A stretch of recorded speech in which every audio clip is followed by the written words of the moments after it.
December nights are different. The cold isn't just on your skin. It feels like it's inside you.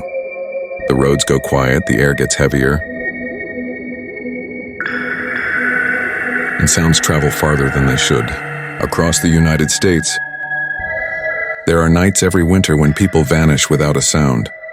When doors are found open in the morning, cars still warm, lights still on, but the people are gone. No struggle, no footprints, no explanation. Police blame the cold. Locals blame the dark. But survivors tell a different story. They talk about figures standing in the snow for hours without moving, voices calling from empty roads, and the feeling that something is watching you and patiently waiting for the moment you're completely alone. Tonight you'll hear 3 disturbing true stories that happened on the coldest December nights imaginable. These aren't campfire tales. These are the nights people never came home. Story 1. The last call from mile marker 312. Montana, December 2014. True case inspired. December 19th, 2014. Northern Montana. The temperature dropped to 18 degrees just after midnight. Jake Morrison was driving home from a late shift at a mining facility outside town. It was supposed to be a straight 2-hour drive through empty highway, but nothing but snow, trees, and darkness. At 1:42 a.m., Jake called his girlfriend. The call lasted 2 minutes and 11 seconds. It would be the last time anyone ever heard his voice. According to phone records, Jake sounded calm at first. "Road's empty tonight," he said. "Feels like I'm the only one left out here." Then he went quiet. His girlfriend thought the call had dropped, until she heard him whisper, "There's someone standing in the road." She asked what he meant. Jake slowed his truck. "I can't tell if it's a man or something else." She told him to drive around. There was a long pause. Then Jake said something that still chills investigators. "It's not moving. It's just facing me." Wind noise filled the call. Jake's breathing grew faster. Then very quietly he said, "It's smiling." The call ended abruptly. Oh, the discovery. Jake's truck was found the next morning at mile marker 312. Engine running, headlights on, driver's door wide open. The inside of the truck was warm. Jake was gone. No blood. No signs of a fight. No footprints except one strange detail.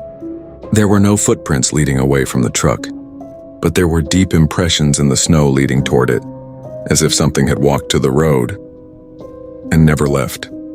State troopers searched for 3 days. Dogs refused to follow the scent past the road. One officer later admitted something unsettling. "Every time we stood there too long, it felt like we were being watched from the trees." Oh, the voicemail. 2 weeks later, Jake's girlfriend received a voicemail. No number, no timestamp, just heavy breathing, wind, and a single sentence whispered in Jake's voice. "I shouldn't have stopped." Phone records showed Jake's phone had been dead since the night he vanished. To this day, mile marker 312 has no memorial. Truckers avoid stopping there in December. Some say if you pull over on a cold enough night, you'll see someone standing in the road, smiling, waiting for you to slow down. Story 2. The house that answered back. Michigan, December 2008. A true case inspired. Lake effect snow buried the town of Ridgewood, Michigan in silence. By December 26th, the roads were empty, schools closed, and the world felt frozen in place. That night, Emily Carter, 22, was house-sitting her aunt's old lake house while the family visited relatives out of state. The house sat at the very edge of town, facing a frozen lake and surrounded by bare trees that groaned under the weight of ice. Emily had been warned about the house. Not that it was haunted, just that it was old. It made noises. It creaked. It settled. Emily believed that until 12:17 a.m. That was when the house spoke back. Oh, and the first knock. Emily was in the living room watching TV when she heard it. Knock, knock, knock. 3 slow knocks from inside the walls. Not the front door. Not the back door. The sound came from the wall behind the couch. She froze, remote slipping from her fingers. Hello? She called, laughing nervously. Nothing. She told herself it was pipes. But then the knock came again. Same rhythm. Same place. 3 knocks. Emily stood up and pressed her ear to the wall. The knocking stopped. Then a voice whispered from the other side of the wall. Soft, calm, and unmistakably human. Emily. Her blood went cold. No one should have known she was there. Oh, the window reply. Terrified, Emily grabbed her phone and dialed her aunt. No signal. The storm had cut everything. She moved to the kitchen for light, and that's when she heard a second sound. Tap, tap, tap. From the window above the sink. She turned slowly. There was nothing outside but darkness and blowing snow. Then she heard it again. This time, it came from the living room window. She stepped closer, heart racing. Tap, tap, tap. And then a whisper. Not from the window, but from behind her. Don't answer it. Emily spun around. No one was there. Her breath fogged the cold air as she backed away. The tap stopped. For a moment, everything was quiet. Then the house answered itself. A knock echoed from the hallway wall, and a second knock came from the bedroom wall, and a third from the ceiling above her, all in perfect rhythm, like a response. Oh, the mirror message. Emily locked herself in the bathroom. She sat on the floor, hugging her knees, whispering prayers until her voice went hoarse. Minutes passed. Then she noticed the mirror fogging over. Even though the room was ice cold, words slowly appeared in the condensation. "You heard us," Emily screamed. She wiped the mirror clean, but the words reappeared instantly. This time, closer, larger. "Let us in." A low rhythmic knocking began from inside the bathroom walls. She couldn't tell where it was coming from anymore. It was everywhere. Oh, the door that opened itself. At exactly 3:03 a.m., the knocking stopped. Silence returned. Emily waited, counting her breaths, listening. Then the bathroom door handle turned. Slowly, click. The door opened an inch. Cold air rushed in, carrying the smell of damp wood and frozen earth. A voice, the same calm whisper I'd spoke from the hallway. "We're cold." Emily ran.